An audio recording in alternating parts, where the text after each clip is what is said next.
We come together, we stand strong together. In 2020, across major American cities, anti-Asian hate crimes increased by 145%. To many, the March 16 rampage by a 21-year-old white male at 3 spas in the Atlanta area, leaving 8 people dead, 6 of whom were Asian women, was the last straw. Since the massacre in Atlanta, there have been hundreds of gatherings like this one across the country among Asian American communities, but also joined by other ethnicities. There has been a documented rise in anti-China sentiment. There has been a documented rise in prejudice and hate crimes against Asian Americans of whatever ethnicity over the last year, or in fact 4 years. It has come to a point where the community feels that it must stand up and speak out for itself, which is something new for Asian Americans. I've never been in a rally or protest ever before. So what brought you out this time? I came out because I'm Asian. I'm a British Asian that's come over here, living and working here for over 15 years.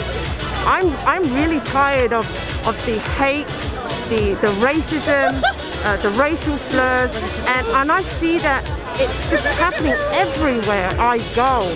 Even me taking a subway into the city, I'm getting racial slurs, I'm being discriminated. I'm just tired of it. There's so many Asian Americans who have suffered violence and bigotry in so many different ways that has accelerated in this last year. Let us think of them, and let us, instead of a moment of silence, have a loud cheer that they can all hear from one end of America to the other. We stand with you.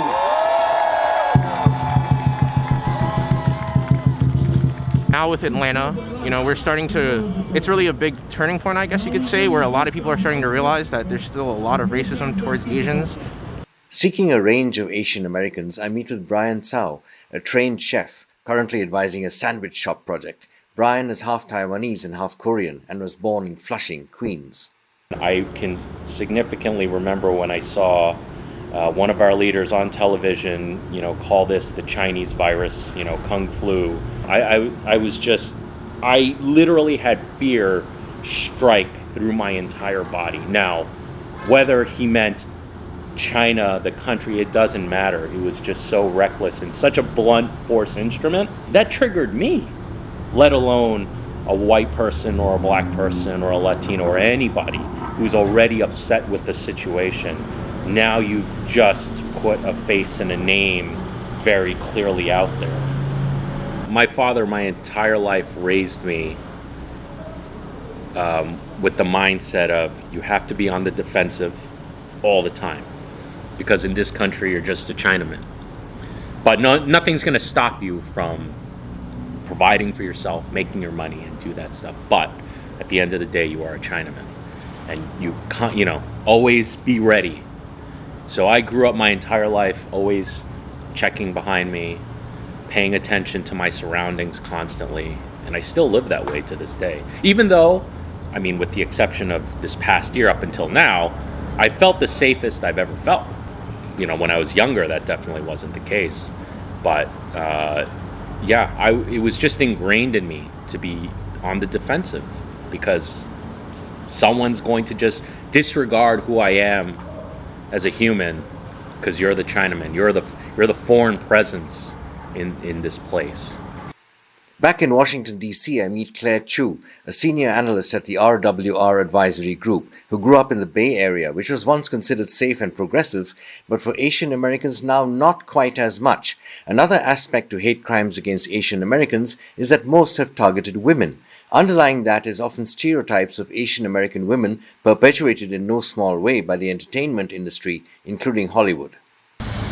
Being a woman and about being Asian American, it's so interconnected, right? As a woman, you get the cat calls and you get the following down the street, and you get the, I actually have a personal alarm that I carry with me. You get all of that as a woman, and as an Asian American woman, you get the "like me so horny" comments. Sexual nature of it really compounds, and that's one thing I just don't, even in this conversation, I feel myself brushing off, because it happens to all these Asian American women I know on dating apps, on the street, just in jokes, but I think that's why it's so important to talk about what's going on right now, not just in the context of Asian Americans, but also of of Asian American women and how that's a distinct identity, and how sometimes those experiences are trivialized even by ourselves because of various discourses. Curtis Chin is managing director of advisory firm River Peak Group and a former U.S. ambassador to the Asian Development Bank. I caught up with him in a park in Virginia. Asian Americans are worried, and that includes me. I personally haven't had someone spit at me, knife me, force me, push me to the ground, like we've seen on some of these terrible videos. But I think now when I go for a walk, in this park or anywhere, there's something in the back of my mind that's thinking, what if? What if something, what would I do? There is a belief perpetuated by this false vision of this beautiful model minority that Asians will just take what is given to them, and it's through them that they will move forward. And unfortunately, in that model minority myth, there is that divide between blacks, Hispanics, and Asians and others. What's also important when we think about Asians in America is that the stereotypes of now crazy rich Asians, of a bling empire of wealthy Asians, defines Asian Americans for many people. But when you look at the actual data, and this is where data is so important, you'll see that Asians in America also have the greatest wealth inequality of any group. So more than blacks, more than whites, more than Hispanics. The difference between the richest Asian Americans and the poorest is so vast. People are also surprised to learn that in New York City, 1 out of 4 Asians in New York City live under the poverty line. So this is not the mythical model minority, wealthy Asian minority. This is the reality of Asian America. It is diverse, it is complex, and as we saw in Atlanta, it's also a mix of, in this case, Asian American women that were just like any other immigrant woman struggling to make a better lives for themselves. And so my hope is that in this violence in Atlanta, out of what came of it, we will also see the humanity that is Asian America, that these are individuals, that it is not a interchangeable, continuing other, the forever foreigner.